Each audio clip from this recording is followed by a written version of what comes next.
Good evening, ladies and gentlemen. Today is Monday, May 5th, 2014, and welcome to RoopleeTV. Hey everybody, so I decided to change the time a little bit because I know some people may not have been able or wanted to see it on Saturday or Sunday at 1 p.m. So I put it on Monday and Tuesday nights at 10 p.m. and I'd also like to try a pilot of Sunday nights at 10 p.m. as well, with more of a focus for these 3 days. So Sunday nights will be Sunday Fun Day. Sunday Fun Day is where you guys send me videos of awesome, funny, whatever games, and then we'll go over them. And in general, I'll just go over funny strategies at first. As I get more volume of people checking it out, I will be able to create themes, and then you guys can send me suggestions, and it'll be fantastic. Coolio Julio. So that's the goal, is to get some really great and hilarious strategies going on. This was inspired, of course, as you StarCraft fans may know, by Day 9's Fun Day Monday, in the fact that you will be surprised how much this will help you guys learn what you can and cannot do with limited resources or a very different outlook on how you would look at it. For example, one game may be to play a support role as a carry or a traditional support role as a mid. That's actually probably what the first one will be, because a lot of people don't realize how powerful supports can be as mids, and those two roles generally overlap quite a bit. A good support can also be a good mid hero. That's true for most cases. So I think that's what we'll go ahead and do for the first one, once I get video submissions, of course. But that probably won't be this upcoming Sunday. I'm going to be out of town next weekend, so it will not be this upcoming Sunday. But if you guys want to send me replays of you playing a support hero as a mid, that would be hunky-dory, because playing, say, like a Crystal Maiden or a Bane Elemental, or, even like Witch Doctor, Lena, whatever have you, Lion, I don't care. Just pick a hero that is traditionally labeled as a support in the games that you play, and then just pick the hero, go in the mid lane, and see what you can do. You'd be surprised. So go ahead and send those submissions to RoopleeTV@gmail.com, and I will go ahead and take care of those. I will respond, and I will pick the best replays and show them off. Easy peasy, coolie Fabrizi. Mondays are going to be analytical analysis, where you get better at a particular role in the game. And today we're talking about supporting. So number 5, heavy supporter. Bam, nail it down. When you're the one getting the wards, getting the everything covered. And we'll be able to go really deep into the details and then talk about a whole bunch of different things. So I'm excited. Analytical Mondays will be super fun. And you will really get to know things really well. And then on Tuesday, we'll go over more of like just a game in general. I'm open up for suggestions on what else to talk about. Oh yeah, by the way, bam, see that? Tide Hunter polo. Oh yeah. Oh yeah, getting my swag on. Good old TI3 gear. So on Tuesday, I like to just go over one of the popular games from the past week and show you, just talk about the game in general. That way you just get a concept of a full game, start to finish, with analysis in it, of course, but it's always fun to watch a whole game. So we've got Sunday Fun Days, Analytical Mondays, and Game Day Tuesdays. Bam! There we go. Coolio Julio. So today, we're talking about supporting. Now, I know a lot of people maybe don't know where to start with supporting. That's the biggest problem that I see, is that people don't necessarily mind playing support or not, but they feel like as a support there's less on your shoulders or that you be in both the good and the bad way. You can't make as much of an impact, positive or negative. And another thing they say is that, you know, I need to play X, Y, or Z to win the game. So therefore, I will play X, Y, or Z. I have to play Phoenix in the off lane, Terrorblade in the safe lane, or Ember Spirit in the middle lane. In case you're wondering, that's what pubs feel like as of 6.79. 6.80 is, people are changing up their strategies, but that was basically how it went before. People would just always insta-lock those heroes to win the game. And the truth is, you just need a good team composition to win the game. So, support's super important. If I were to bet, they're probably the most important role in the game. As the games get more organized, as you climb up the ranks and the ladders, supports are more and more and more important. Now, at the lower ranks, if you are above where you're supposed to be, you'll go up anyway. But if you are above what you're supposed to be, you'll probably have a bigger impact as a mid-game carry role. That is definitely not to say that you should play that role all of the time, or, you know, ever if you don't want to, unless your team needs it. But the thing is, if you already have your 10 ranked matches, you're probably like exactly where you're supposed to be, because that means you're level 13, you have 150 games, all of that good stuff. So, supports. Yeah! So, let's get into the nitty-gritty of the supporty dealy. Alrighty, so, bam, let me pull up my handy-dandy notebook. Boom! Alright, it's notebook time.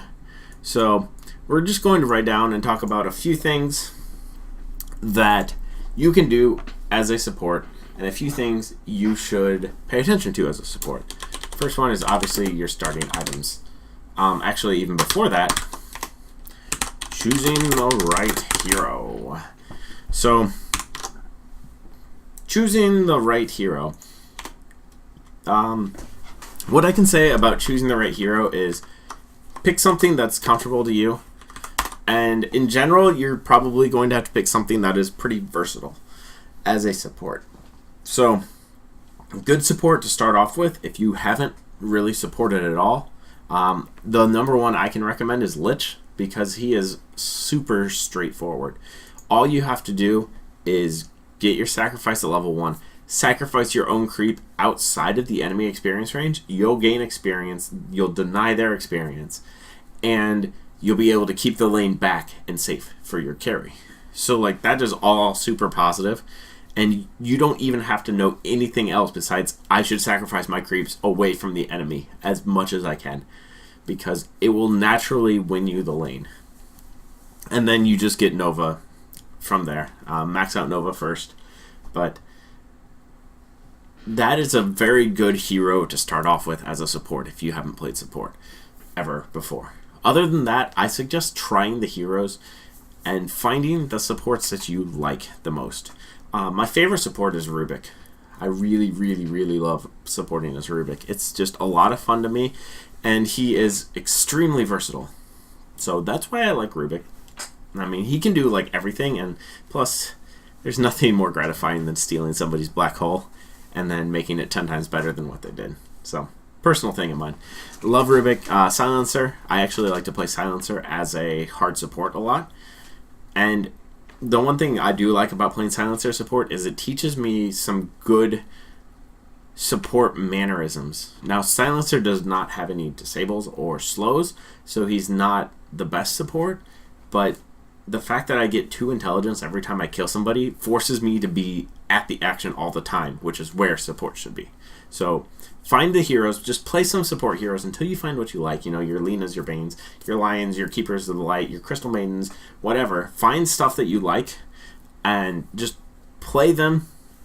You know, play a game of them, play a game against them, see how they work well. If you have somebody who plays a really good something on the enemy team as a support, take note and then play it the next game.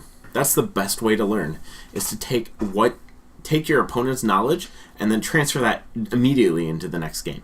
So if you see somebody who plays this support Mirana just out of this world, nailing arrows everywhere, I mean, granted, arrows are a skill shot, but you can take their play style and adapt it to your next game.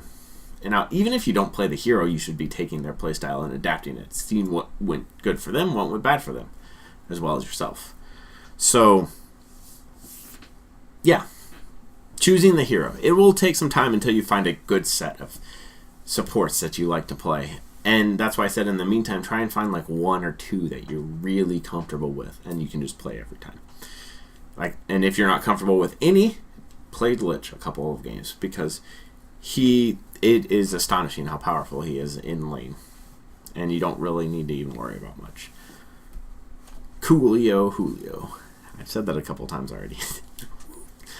Yeah, so another one actually, Vengeful Spirit is probably the most all-around support hero in the game. Has a stun, has a negative armor, has a team buff, and has an ultimate to swap people in and out of battle. So, Venge has a really good skill set, but is not necessarily the easiest hero to play really well, because she is very fragile and tends to swap herself into fights and die a lot. But with that negative damage when she dies now, maybe it's worth it. Cool. Alright, so back to the notepad. And number 2. Starting items. So for your starting items, what you should have on your team is Courier, Wards, Tango. Each person should have a Tango, actually. I'll go into detail later about the Tangos itself, but Tango. Tango down. Alright, cool. So, Tango, and let's see, what else? Clarity, and Iron Branches. Boom, boom, boom, boom, boom. And then Smoke / Sentry Wards. So, boom. Alright, so this list of items, I'll go back to it in a second. I just wanted to talk to you just a little bit. So this list of items are what you should have, A, as a team, and B, solo every game. I feel like every game as a support, you should have Tango. You should have maybe a Clarity, probably. Clarities are super, super useful. And Iron Branches with your extra money. But then you should never forget about the Sentries and the Smoke. So Observer, Courier, Tango, Branches, and then maybe Clarity, maybe Smoke, maybe Sentry, depending on the hero. And that really depends on the hero. Sentry Wars you want to get... sometimes it's good to save some money in case they are warding, to counter ward you, or to counter ward them. And I'll go into detail about that some other time, about the finer details of warding and counter warding. But in general, I can tell you, if you see somebody, if you're in the safe lane and you see somebody in the off lane starting to come towards your jungle, keep sight of them, and then whenever they do a quick turnaround, they placed a ward facing directly that direction, and place your sentry right on top of where they were standing, and you will find their ward. That's a pretty straightforward way on how to counter ward. And smokes you want if you have good disables and slows and want to gank early on. Chen, Enchantress, Venomancer, pretty much anyone with a stun, honestly. At that low of a level, you can kill anybody. They're like paper flies. I mean, if you think about it, the average level 1 hero is about as strong as a melee creep. So if you guys can gank a melee creep and kill it before it's unstunned, then you win.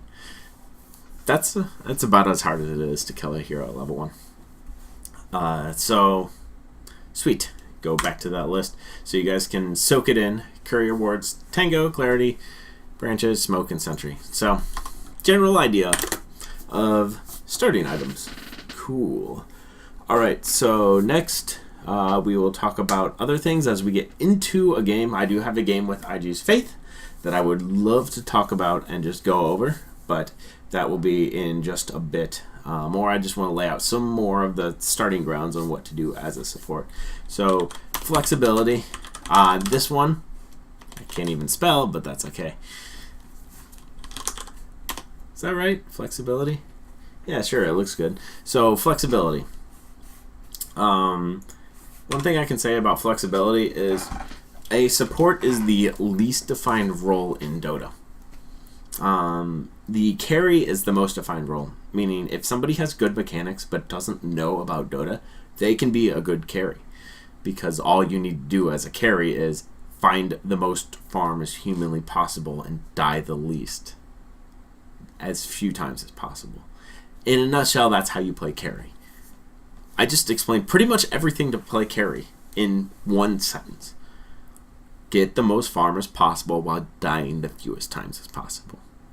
Now, granted, there's a lot more that goes into that, but if you have good mechanics and can do that, you're a good carry.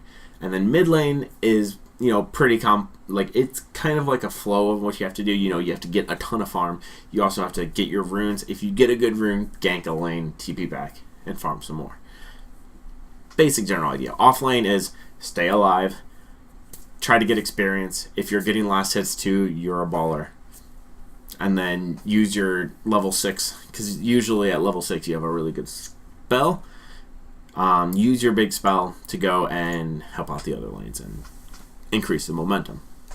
But as a support, it's make sure your carry is getting good farm, push the enemy off lane from getting farm, pull the jungle to get yourself some farm, chain pull to get farm and deny the enemy wave to the opponent.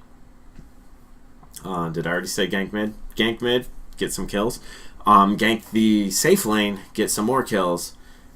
Stack and pull for your teammates. Maximize your carry's experience while still trying to find experience for yourself. And warding, dewarding, smoking, sentries and dust, finding where to gank, when to gank, what to gank. There's a whole lot that goes into the game, the trade-off is for support. It's not terribly mechanically demanding. Like, as a support, you don't need good mechanics to play a decent support. Now, granted, the best supports also have really good mechanics, but that's at a pro level where you have to be really, really good at every single aspect of of the game. So, being flexible by being able to, go to different lanes on a consistent basis, making sure your carry's safe, carrying TP scrolls and TPing the heck wherever you need to go. You have to really be able to adapt to your game to play a good support. You should never be stagnant as a support. You should never be stagnant as a support. Let me say that one more time. Don't be a stagnant support. Unless your lane really needs you in that lane, do something. It's better for that carry to get experience and no gold than it is for him to get no experience and no gold. So even if you're losing a lane and you being in that lane is not pressuring the other heroes out of the lane, get out of that lane. Your carry will hopefully be able to survive. If they can't, then you need to be there as well. But at least they'll be getting experience. And they'll be able to catch up later, and you can help win another lane, because the chances are if you have one lane where they have that much of an advantage, there's another lane or the jungle where they have that much of a disadvantage. So just try to find that lane, try to find that spot where you can get that advantage. Sweet. Okay. So number 4 is maximizing XP. I will talk about this when we get into the game, but in general, maximizing XP means getting as much experience as possible for your carry, mid, and off lane, and finding experience in the jungle and by killing heroes. That's what it is in a nutshell. You want to stay outside of experience range in the safe lane as much as possible. Now that sounds really counterintuitive, but you want to get to the point where your carry is 1 or 2 levels higher than the enemy offlaner.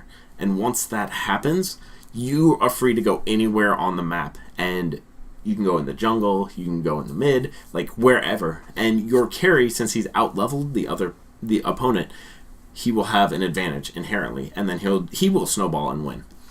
So that's the whole point of staying outside of the lane. But then you have to still get experience in the jungle, or by killing a hero mid, or by killing a hero on the safe lane, or by killing the hero on the off lane. Killing heroes is a huge amount of experience in gold, and you should always go for it because it's awesome. Awesome. Cool. Let's go back. Talk about the next thing you should do as a support. When to TP? Oops. When to TP. Cool. Alright. So, this is a really fine art that takes a lot of time. But the best thing I can say to you as a support is once you buy those starting items I talked about, and then at 3 minutes, get the flying courier, get a TP scroll. This will just put you in the good practice of getting in the mindset of knowing I have to TP at some time, or I may have to TP at some time. Get that TP scroll before you get Boots of Speed, before you get that magic stick. Unless you're rolling in money and you can get those earlier, get that TP scroll, because TP scrolls can mean an entire early game won or lost. On a support, a single TP scroll can mean an entire win or entire loss. Sorry, this is my first night cast, and then I realized I didn't have enough light, so I took a lava lamp light, and I'm shining it straight at my face. It's kind of bright, but that's okay. So that's why I reached up over here, and why the light kind of goes in and out, because I don't have the sunlight coming in like I do during the day. So cool. Yeah, so when to TP. Cool. Alright, so next on the list, I want to talk about hiding. So, as a support, you should be like a ninja. You should be like a ninja. Basically, you don't want to be seen ever. Ever. You want every movement of yours to be a surprise. That goes for counter warding, for smoking, and for just knowing where to hide in the bushes. Everywhere you go, you should be just like 2 or 3 steps away from cover, pretty much. If you guys have played a lot of first-person shooters, you get a good idea from playing first-person shooters to hide behind the crates to not get shot by the enemy fire. So imagine you're just 2 steps away from hiding behind a tree, because that will be your cover, and you were less likely to die and more likely to surprise people. You want to stay hidden as much as possible, and when somebody thinks they're safe, you pop out and you kill them. The art of surprise will get you a bajillion kills as a support. Yeah, cool. So number 7, I think we go. Oh yes. So map awareness slash creating action on the map. So I already went over that, creating action on the map earlier, but now I want to talk a little bit about map awareness. So as a support, you don't have to worry very much about getting last hits. You are not focused on getting last hits. You can look on the map for your team and point things out. And oftentimes, place wards where you want to be the most effective. Think about where you need to track the enemy movements. Place wards in those positions so that you can point out to your allies to help them out. And oftentimes that means placing more aggressive wards than you normally would. But if your allies are good at paying attention to the map themselves, then you can place more defensive ones so they don't get ganked. But in general, you are the map hack for your team.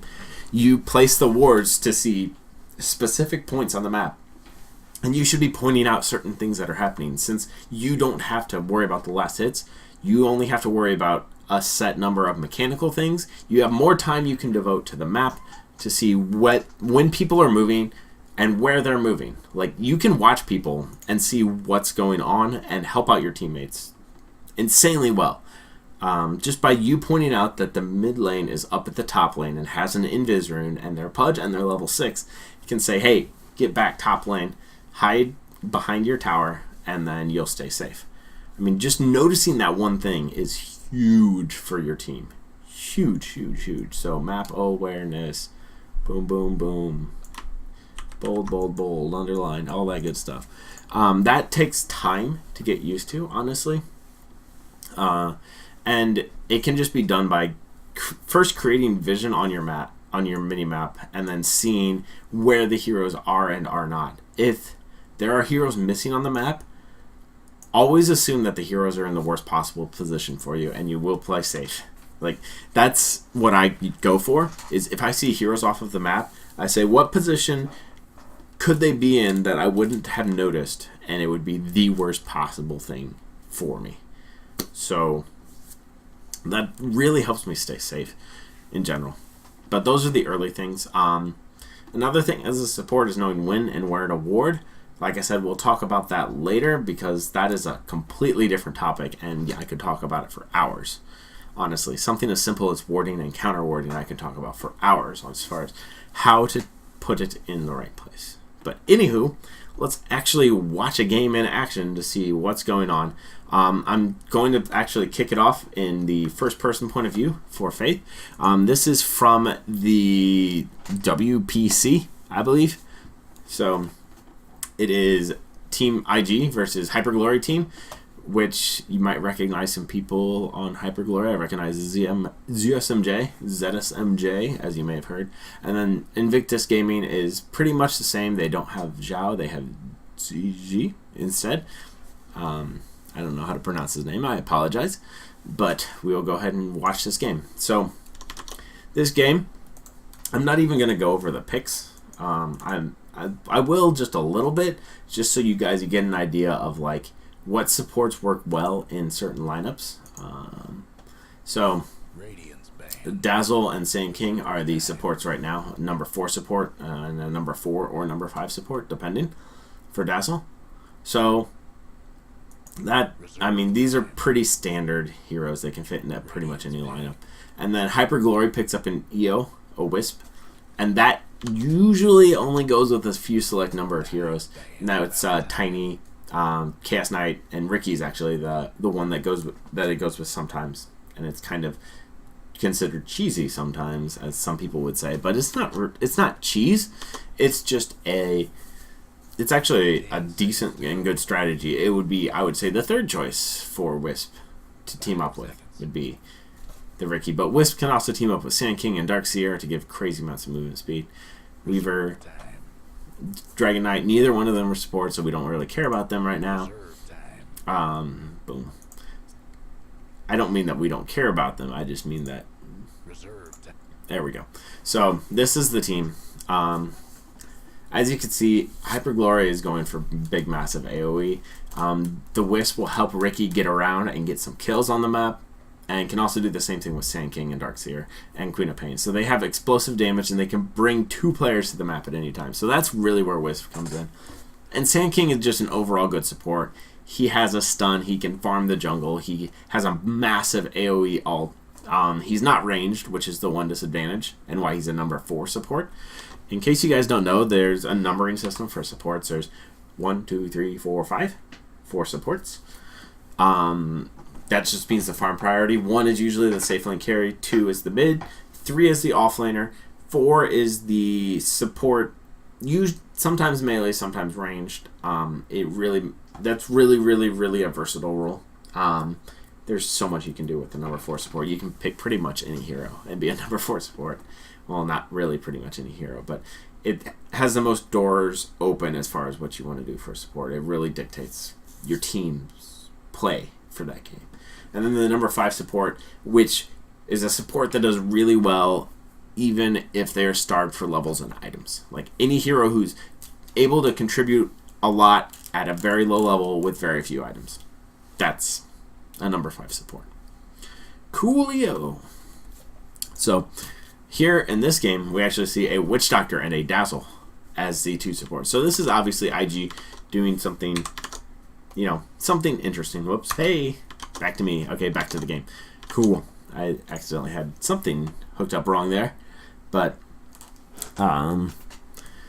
sweet. So we have Witch Doctor and Dazzle as the supports. Dazzle, like I said, was just a standard support, and Witch Doctor is a level-dependent support that people may start experimenting with more because they buffed his Death Ward to do an attack every 0.22 seconds instead of every 0.25. So it should be interesting. We will actually be following the Witch Doctor this game. Not terribly common for a pickup, but he has decent ganking potential, and he is, strangely enough, he actually does the most damage per second of any hero in the game once he has his Aghanim Scepter. Because this will do 150 damage, every 0.22 seconds, so almost 5 times a second. He's going to be doing 150 damage with 4 bounces. So you're looking at like 5 hits so that's 750 damage 5 times a second. That's insane, right? 2,800, no, whatever. 750 on top of 2,800, so 3,250. 3,350, sorry. 3,350 total damage per second before reduction. So that's pretty nuts. He is definitely a late game oriented support. He can do things early game, but the reason he's not picked is because his cask is not deemed a reliable stun. It only has a 1 second duration, but can hit more than once. And he just needs levels usually. So that's the reason for that. Anywho, let's hop a Rooski right on into the game. Sweet. Okay, so we are in the game. We're going to actually follow Witch Doctor's perspective throughout this game. Go back.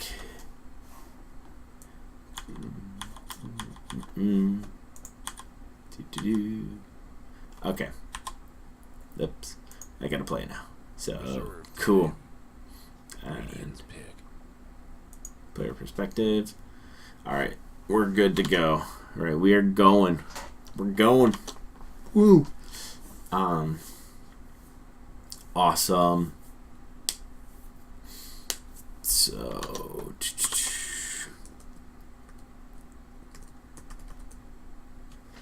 sweet. Alright, let's get into the game. Let me pull up my chat for anybody who's talking to me. And we're going to check out this very beginning of the game again. Sorry. So, Witch Doctor buys a set of Tangos and a set of Sentries to start off. So, he's 300 down. He gives 2 to YYF, or 2 to Ferrari, and 1 to YYF. So, he does that, and then he's actually going to go ahead and buy more items with his other 300 remaining gold. So his goals here is he wants to get regen, both health and mana regen, some way potentially maybe of ganking, because Dazzle plus Witch Doctor is actually a good ganking lineup at low levels. They're both really good.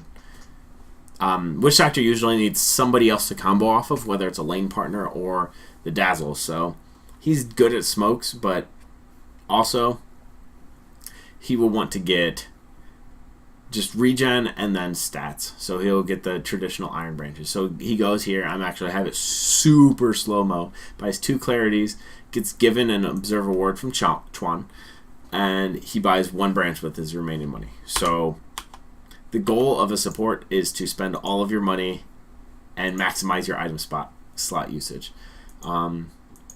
All throughout the game, no matter who you are as a hero, as a player, you should be thinking about how you can use all 6 of your item slots. Whether it's just putting Iron Branches in it or not, always go for that. Like, you want to go for that. But I actually have it on his player's perspective, just to give you an idea of how much these players look around. It may be a little bit disifying. You might get a little disoriented from this, but he ends up giving a ward to the Weaver, and his goals right now as a support, his primary goal is to keep the Weaver safe. Since they have Invoker down in the safe lane by himself, he should be okay, and he really needs that experience. So he's going to go for that experience and get as much as he can, so he won't really go for ganks. He'll probably be Quas Exort as well. Let me check to make sure. It's hard to tell right now, but he'll probably be Quas Exort. Quas-Wex has been hugely favored. If they're going to be super mobile early on, they can be Quas-Wex, but being Quas-Exort will help him win the lane harder and carry harder. They do get a Sentry Ward up top, thanks to the Weaver placing it. Faith placed a ward up here. So this ward up here keeps the Weaver safe from any ganks that come through the river. He places it there. Like I said, I had this on player perspective just to give you an idea of how much players look around on the map. Faith is regarded by a lot of people as one of the best supports. He doesn't get a ton of recognition compared to other supports, but Faith consistently plays the support role extremely well. Like, he knows the ins and outs of it and knows what to do. And as you can see just by how much he's looking on the map, he sees that the Dragon Knight has a dual lane against him. The Riki and the Wisp, the EO, are in dual laning mid, so he's going to go here and secure Ferrari some farm. Like, he is going to get some farm for Ferrari. He's just... I might turn off the player perspective pretty soon, but you get the idea. He's constantly looking around on the map. It's kind of dizzyifying, and it really leaves me no real control. So we have the Witch Doctor here. He's just securing some levels, some last hits for the Dragon Knight. Dragon Knight already has his bottle, though, so he should be fine. And Witch Doctor immediately... So he was in middle. After a little bit of having the Riki and the EO there, he wasn't going to be able to get much done. He hasn't even skilled anything yet, to give you an idea. So he wasn't going to be able to get enough done, so he leaves and gives Ferrari his experience, which is huge for Ferrari. So Ferrari can hit this level 3 more quickly. See, Riki and EO are both level 1. Dragon Knight is level 2.5. And after this creep wave, he'll be level 3, and these two will be maybe level 2. Not even level 2, actually. So that's the advantage of playing against multiple people in the lane as a solo lane. If you can secure your experience, you're going to win the lane. Flat out. So Faith actually goes away, and he is going up to the top. Since he can do something against a solo Queen of Pain in the safe lane, along with Dazzle and Weaver, and between the three of them, they should be able to at least shut Queen of Pain out, if not kill her. So he sees this opportunity, and he runs up here. Now, luckily for him, the Dire do not have any wards to see his movement paths, but except for this one right here, actually, they have a very safe ward for Queen of Pain, which Faith doesn't know about, and they don't actually know about it as a team. See, this observer is directly outside of the range, but he's able to do this kind of harassment. So go back up just a little bit, and he's able to just sit right here and just do this harassment because he's actually outside of the range of that ward. And this, just that little harassment, as you can see, the poison touch does massive damage.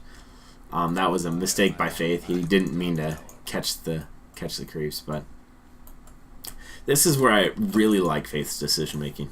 So Faith knows that he needs to stay alive. Weaver can get out of anything, and the Queen of Pain is right here, just stuck in there. And Weaver can solo Queen of Pain right now. Even though Queen of Pain's level 3, he can solo, especially with his heal. And what Chuan is doing right now is he's just standing here trying to give support. Queen of Pain is stuck up here and actually has a Wisp coming from mid.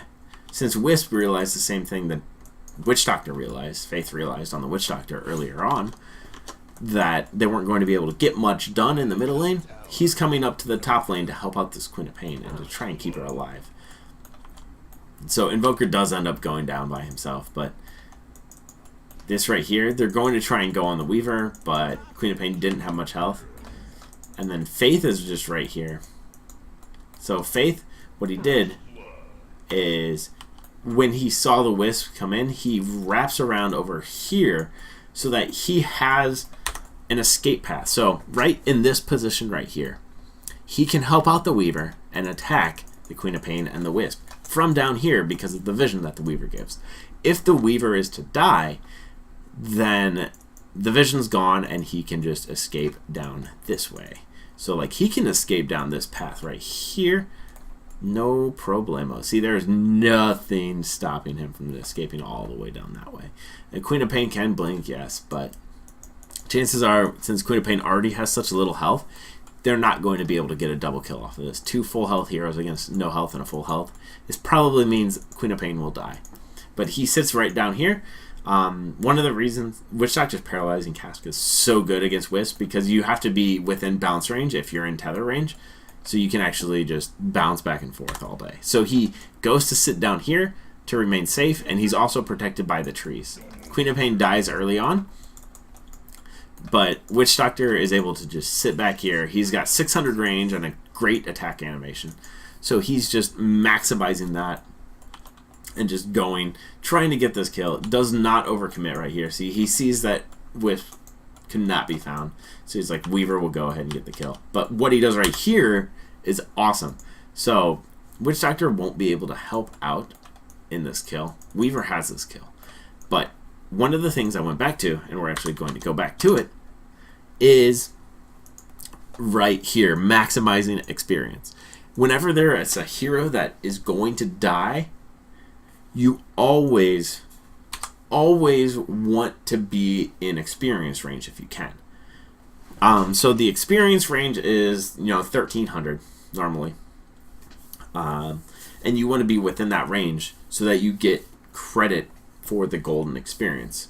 You get more net gold if you have more of your heroes around when a hero dies, and you want to get that experience as a support. So he stands up there to get that extra little bit of golden experience. Just by standing there, he's doing that.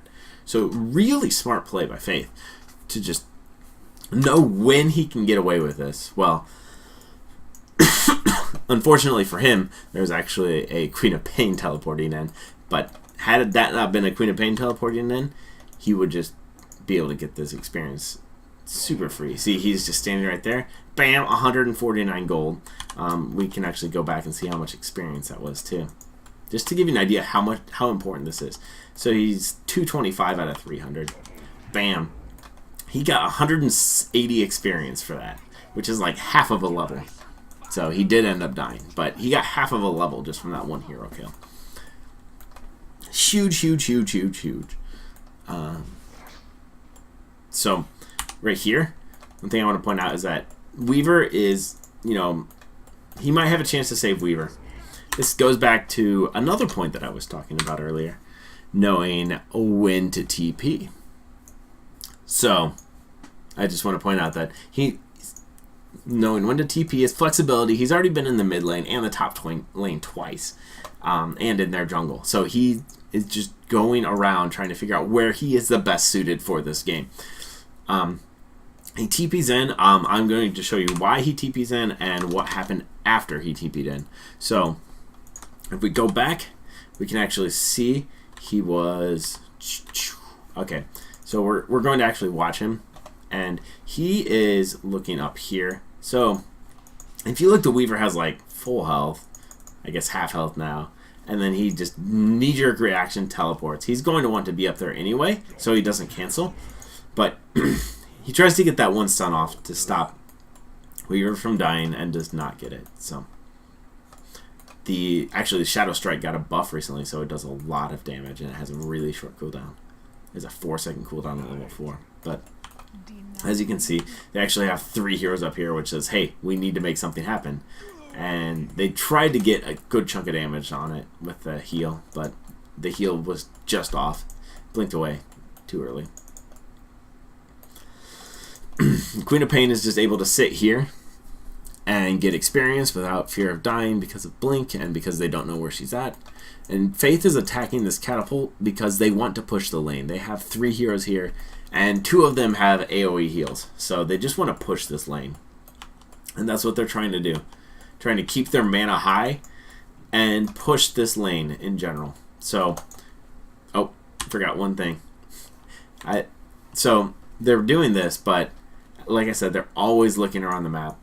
And YYF's right here with the Darkseer right here. So I'm actually going to go into player perspective for this. just to get an idea. Slow it down a bit so you can figure out exactly what Faith is doing and why it's so awesome. So he's right here. First off, he hides right here in this spot. So he's away from the sight of, he's away from the Queen of Pain, and he's away from the sight of everybody else. So he's hiding there. And he's out of vision of the Queen of Pain. He looks down here, sees that Invoker needs help because Darkseer is diving. Like I said, early game teleport scrolls save the game. So he looks down here, he sees his ally needs help. He TPs immediately after Chuan on the Dazzle TPs. So they've got massive support. The tornado comes out just in time. And Cold Snap into Stun, into Maledict, just to have all of the available spells, and they're just going to blast him down as much as they can, and they get the kill. So, cool. Bam, kill secured. So, that's what I was talking about with the map awareness for support. He was up here trying to push this lane, but immediately saw Invoker getting dove, and instead of Darkseer getting a kill for free against Invoker, Witch Doctor and Dazzle were able to turn that around and 1-for-0 in their favor. Swinging the experience like 500 in their favor, as well as the gold. Even though they did spend 2 TPs for it, they repaid the cost of their TP with that 1 kill. Both of them just got enough for that 1 kill. I want to show you exactly how much they got for that kill because it's pretty remarkable. One more time. Okay, so if we look right here, 185. Yeah, 185 for all 3 heroes. Well, for 2 of the heroes, and then Invoker got 245. So they gained 50 extra gold on top of the TP scroll, and the experience, and 245 for Invoker. So huge win. 2 teleport scrolls, and they got a hero kill. He gives a clarity to the Invoker so that Invoker can stay in the lane by himself and maximize his experience. As you can see, just a hero level check. Invoker is level 5. Dragon Knight is also level 5.5. Dazzle and Faith are level 4, and then the Weaver up here is only level 4, but he has been in a tri-lane the whole time. See, the Queen of Pain is level 6 almost, and Weaver's level 4, which means Weaver is going to have a hard time in this lane after Queen of Pain hits level 6. Once she hits 6, gets her bottle out, gets her Sonic Wave, she will have enough burst damage to kill Weaver before he hits level 6. So they have to be really careful of that. If we actually look at the other team, see, we've got a level 3 Wisp, a level 4 Ricky. Darkseer is level 5 because he was by himself, and Sand King's level 4. So pretty even distribution on both sides. The experience is pretty close. But I just wanted to point out that this hero advantage up at the top lane means they're going to have to pay more attention to that, while at the same time trying to secure Weaver as much experience as possible. That's why they're not up there right now, is because they really need Weaver to hit 6, but they will be getting teleport scrolls as much as they can to try and just negate that. So, cool. Alright, I'm going to go forward just a little bit. Nothing terribly exciting happened, so we've got a couple of a Weaver, or a Darkseer Sand King combo here. And this is what I was talking about being a ninja. Faith goes all the way down here. He wants the Darkseer and the Sand King to question whether or not he's there or not, as well as the Wisp.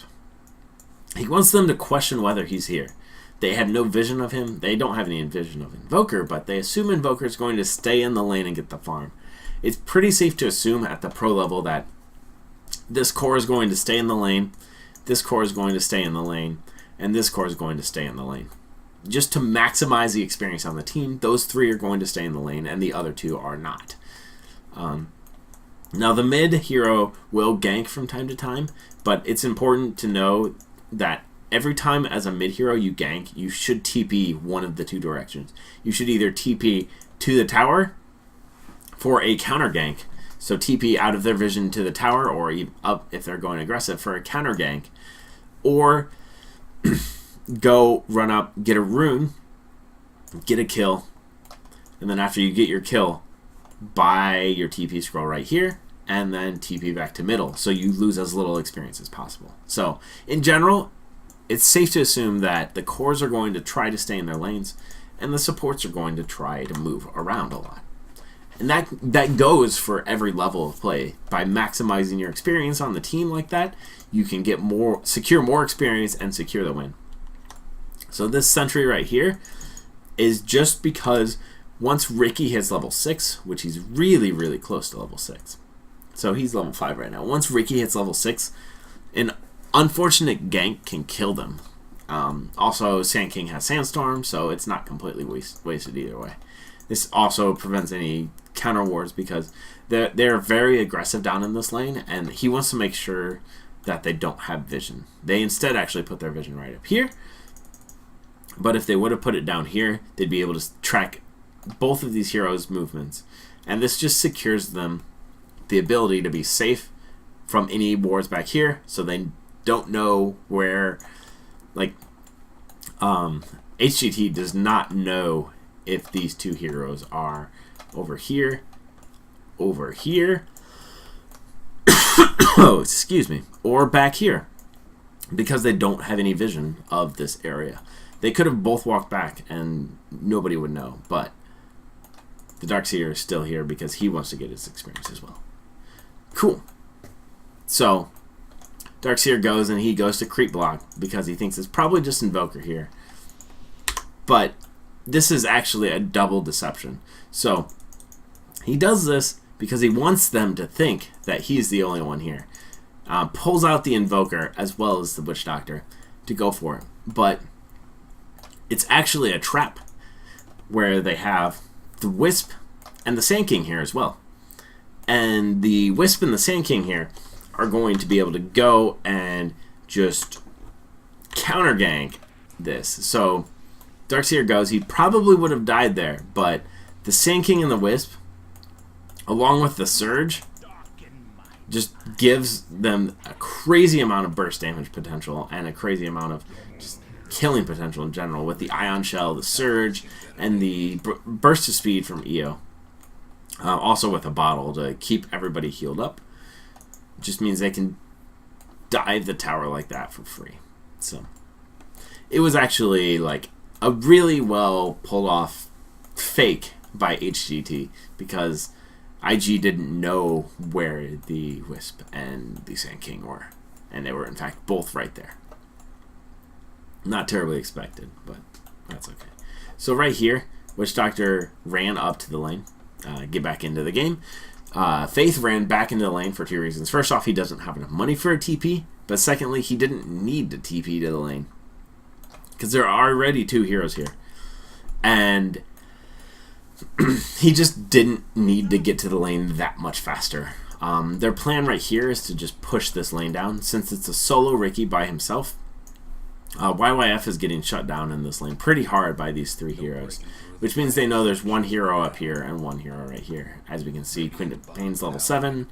Weaver did hit level 6, so he's safe again. He can teleport out, but... backtrack. Time-lapse. Yeah, so they take their three heroes, they push this tower down since they saw that advantage.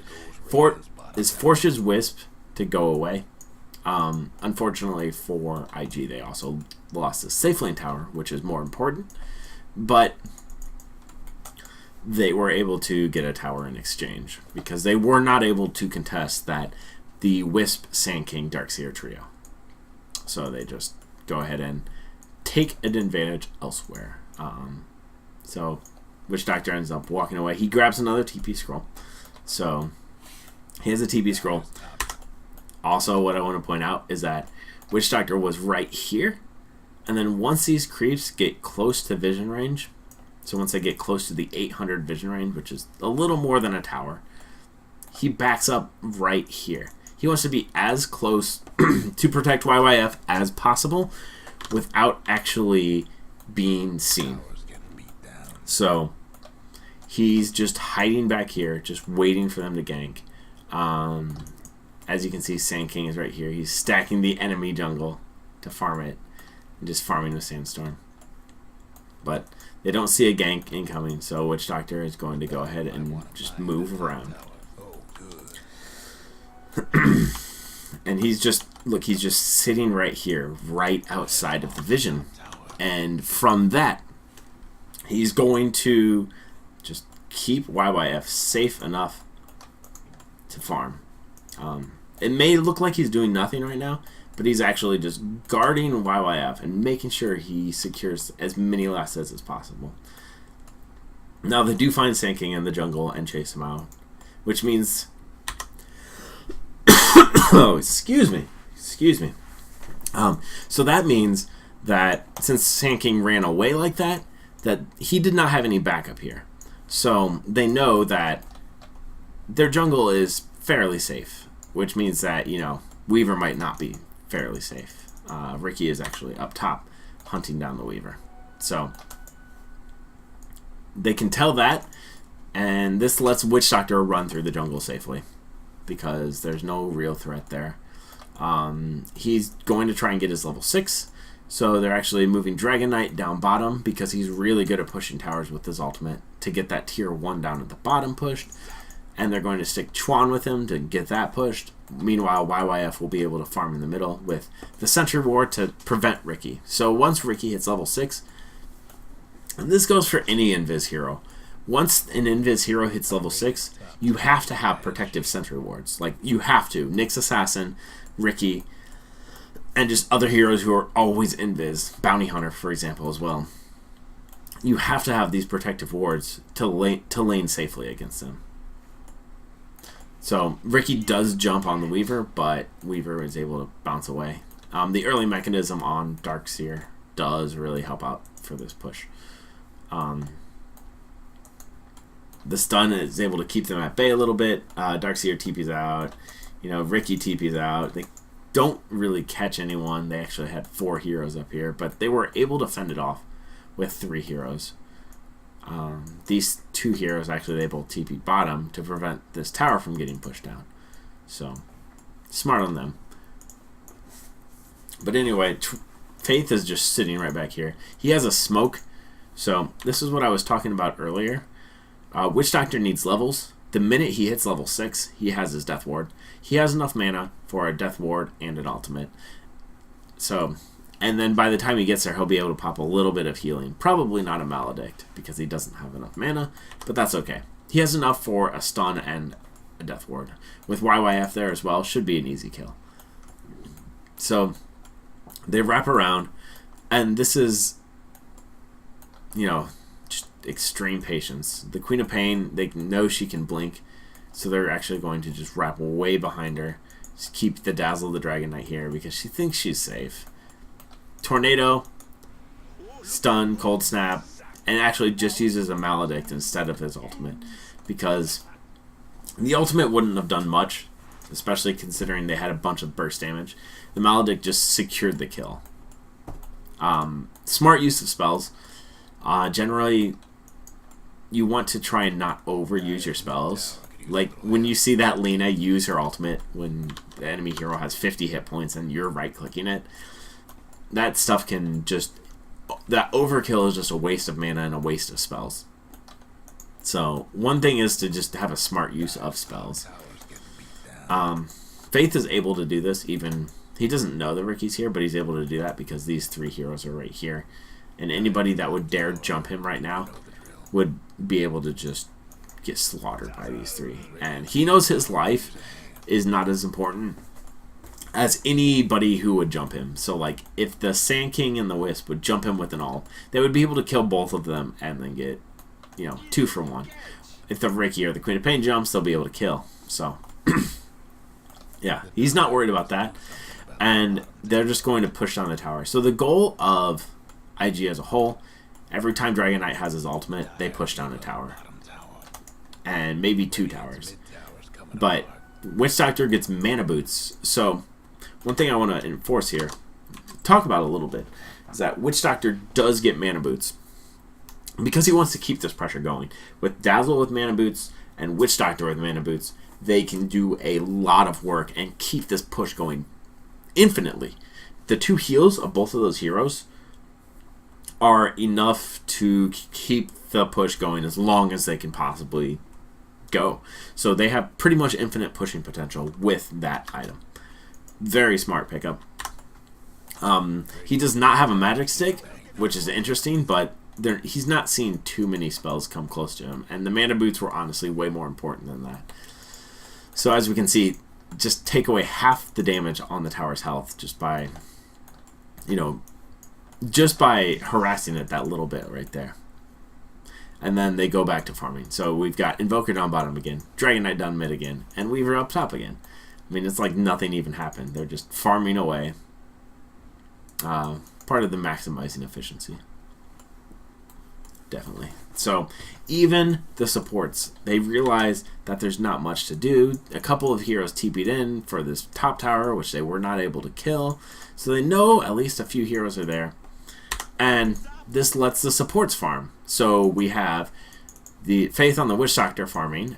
We actually have YYF in the jungle since the lane is not terribly safe down there.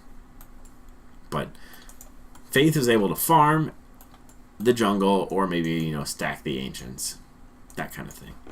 So, and here's what I was talking about with those mana boots. Just mana boots all day long and, you know, you're super, super safe. Observer wards and smoke. Means they really want to be aggressive. Continue being aggressive. We can look a bit at the wards right now.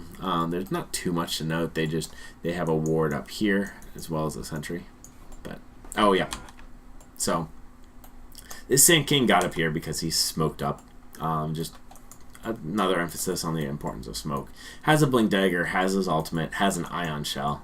You know, a level 4 ion shell. So 90 damage a second on top of a 60 damage a second sandstorm, on top of this, on top of that, shaboom, equals double kill for the Sand King. Now he almost gets out of this. The mechanism does go off and it protects him. One thing that I would like to critique a little bit about this is that the Wisp, instead of having 2 points in tether, because that only increases the slow duration by half of a second, so from 0.75 to 1.25, he should have 1 point in overcharge just to lower his health and mana so that he can use his bottle and heal up the Sand King.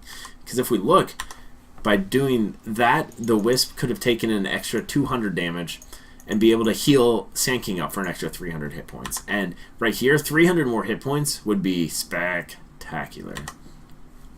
In fact, it would have been enough to save his life, and you can see Wisp actually tried to do it.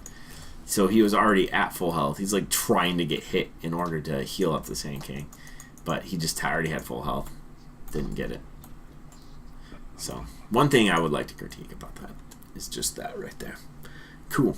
So, now we'll see. Witch Doctor, he'll spawn, and he will go ahead and immediately TP. Since it's starting to get to the point that you don't need to keep your TP to protect from counter ganks. The game is starting to break down a bit into the mid to late game phase where you just 5-man and push down towers. And like I said, Dragon Knight's ultimate is off cooldown, so they push a tower. Plain and simple. One thing I do want to point out is that Faith is putting up a super aggressive ward. Watch, he's just going to place this ward right there. Bam. So that secures IG from protecting against the enemy farming their jungle. So they see Queen of Pain's movements right there, but they can also tell when somebody's farming their jungle. So they can get super free kills like that. Alright, so this along with Dazzle's ult is going to make it so that they can push. I want to slow this down a little bit because Faith does a couple of really cool things here. So, Faith drops his stun, gets vacuumed in, but he takes 3 steps back before casting his ultimate. This way, he is safe, way in the back right here, doing as much damage as possible. He actually has his heal going at the same time to heal as much as possible, and he had a stun going off that entire time. So, contributing the maximum amount he can, given the time that he had. He still has a Maledict, and it looks like Ferrari is going down, but he gets a stun, and he might try to get a Maledict off. But he does not get the Maledict. Never mind. Oh, he does get it on the Darks here, but it doesn't really do much. Sand King comes in and gets a kill.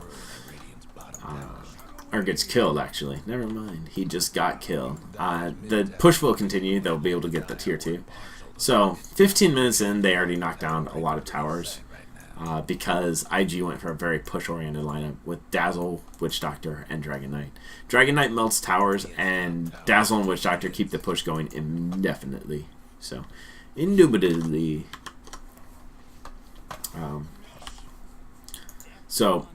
One more thing I wanted to point out, because I was talking about it too much, is that Witch Doctor right here, he casts a spell, but he's out of mana. And a support with no mana is barely better than a support not being there at all. Probably worse, actually, because he can just die and feed. So he runs away. He's like, I can't even contribute anymore. He's just going to go, and probably going to go back to town after he gets one more cask on the creeps. Part of the maximizing efficiency, he's going to cast a cask, probably right down here, and then just go back and mana up. Because he's just trying to get this extra, if we look, that's a decent amount of experience. We'll see it jump up. So, yeah, he got like a third of a level from that. So, not bad. And then he just goes back and heals up. Because, like I said, a support with no mana is pretty much worse than nobody being there. You have to have mana at all times as support. Managing your mana is a really important thing. So, he does pick up the magic wand, as well as get observers and sentries. Sentries for the Ricky. Observers to see everything. Another thing I want to point out is let's go into player perspective mode. Engage. Sweet. So, one thing I want to point out is, boom. So, he's looking all around the map. I have to slow down even. He's just looking all around the map. Immediately when he sees Wisp going like that, because he thinks somebody's going to jump, he teleports in. And then he's able to get the stun and the Maledict off on the Wisp. Bam. Right there. They were able to secure the kill because he had like lightning reflexes. Just watch this. So we're going to go back here again. And then Twan is in the jungle right here. Faith is just looking around because he knows something is up. Nobody is on their map. They can't see a single person. So they know that, either Invoker or Dragon Knight is going to get ganked at any point. So he looks up at Dragon Knight, looks down at Invoker, and then the minute he sees Wisp going like that, he teleports. Like, before the Wisp even got there with the tether, he was already teleporting. And that kind of reaction time just secured them this kill right here. Like, there's no way this Wisp was getting out of that. And that's because this Witch Doctor had amazingly fast reactions. And it wasn't the reactions, it was like being proactive. He was looking to see where the enemy could be at any point. Little graphical glitch. Wisp is dead there, but he's not really. But that's okay.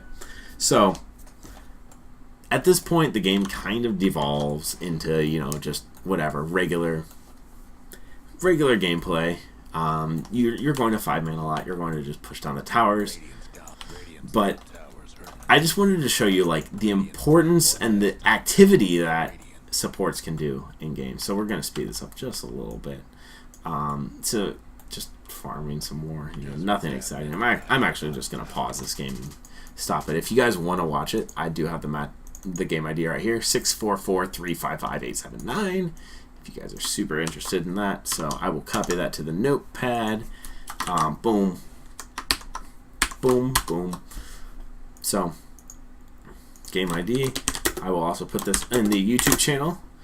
Coolio. So, sweet. Going back to my face. Bam. Yeah. So that's about all I've got for this evening. Hopefully that'll help you a little bit with playing support. Like I said, I can go into other specific things about playing support as time goes on, but I want to talk about specific roles, how they fit into the game, and how it kind of devolves. If you look at the later portions of games, tend to be pretty much the same no matter what role you played. The beginning of the game is what really matters. The mid and end portion of the game, you're just playing your hero to maximum efficiency at that point in the game. Early on as a support, you're playing your hero to the maximum efficiency of your team. The difference there is that as the game progresses and you go 5v5, it becomes more of a heads-up lineup. Instead of just, oh, I have 3 people here, you have 1 person here. This 1 person dies. So, it's that's how it. I mean, that's just how the breakdown of the game happens. And as you 5-man more, it becomes more of just a slugfest. You know, people just go back and forth, try to gain that map control. Like, you tend to work as a singular unit, probably past the 20-minute mark for the rest of the game. It really depends on the game, but that devolves.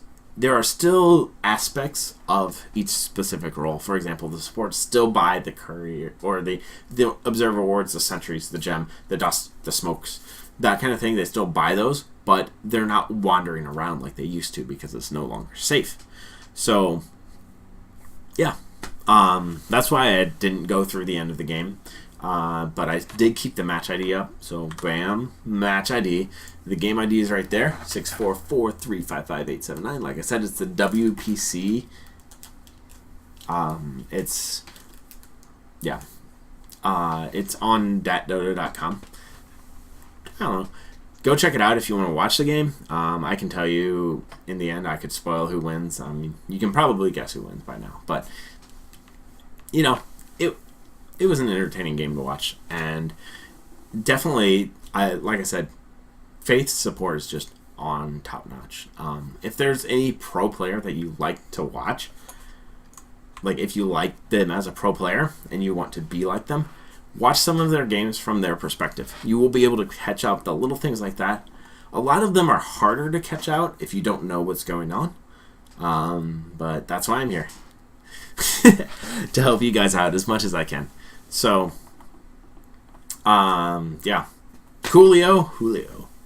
Hey, there's like the 4th time I said that today. I don't know what's up with that. But happy Cinco de Mayo, everybody. That's probably why. Cinco de Mayo. So, thank you for tuning in for RoopleeTV episode number 13. I'm going to put this straight up on YouTube, and I will be online tomorrow at 10 p.m. All right, peace out, home slices. Oh, yep. Here's the games. All right, I will see you guys next.